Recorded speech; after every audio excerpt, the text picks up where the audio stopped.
ஆக்சிடெண்ட்டில் இறந்தவங்களுக்கு, குழந்தை இல்லாமல் இறந்தவங்களுக்குன்னு இப்படி பாகம் பாகமாக உள்ள ஆள்களுக்கெல்லாம் இந்த 15 நாளும் நீங்கள் திதி கொடுக்கலாம். திதி கொடுத்தா அந்த முன்னோர்கள் மனசு மகிழ்வாங்க.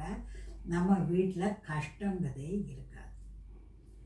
அந்த 15 நாள் அன்னதானம் செய்துட்டு பழையபடி வாராரு சொர்க்கத்துக்கு. யம பகவான் நல்லபடியாக நீ உன் காரியத்தை செஞ்சுட்ட, ரொம்ப சந்தோஷம் எனக்கு, நீ சொன்னபடியே வந்துருன்னு கூட்டியாந்தாச்சு.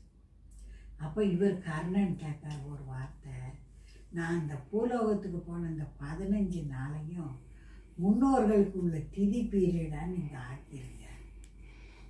இந்த நேரத்தில் எல்லாரும் அவங்க முன்னோர்களை நினச்சி திதி கொடுத்தாங்கன்னாக்கா அவங்களுக்கு பாவ நிவர்த்தி உண்டு, அவங்க வீடு சுபிச்சமாக இருக்கணும், வரம் கொடுங்கன்னு கேட்காரு.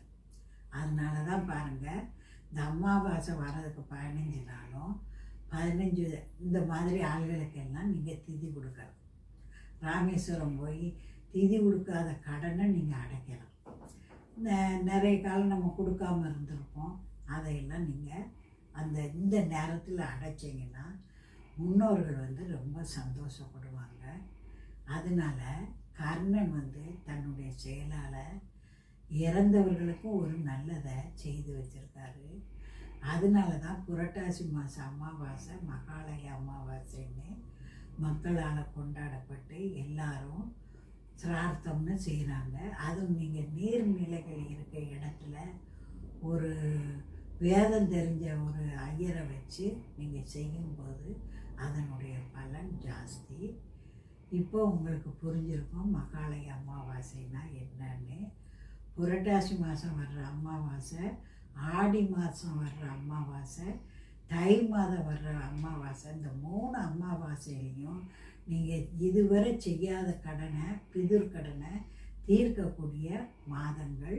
தவறாமல் இதை செய்தீங்கன்னா முன்னோர்களுடைய பிதுர்களுடைய ஆசி நமக்கு கிடைக்கும். அப்படி ஆசீர்வாதம் வாங்கின குடும்பங்களில் தரித்திரம், வறுமை, மன கஷ்டங்கிறதே இருக்காது. குடும்பம் ஒற்றுமையாக இருக்கும், குழந்தைகள் நல்லபடியாக வளருவாங்க, அந்த வீடு சுபிட்சமாக இருக்கும். ஏன்னா நம் முன்னோர்கள் நமக்காக எவ்வளோ பாடுபட்டு நமக்கு எல்லாம் செய்துட்டு போயிருக்காங்க. அதற்கு நன்றி கடன் செலுத்துகிற நாள் தான் இந்த 3 அமாவாசைகளும். இதுபோல் உங்களுக்கு ஆன்மீக குறிப்புகளோட மீண்டும் சந்திக்கிறேன். சப்ஸ்கிரைப் பண்ண நட்புகளுக்கு நன்றி, பண்ண போகும் நட்புகளுக்கு நன்றி. வணக்கம், வாழ்த்துக்கள்.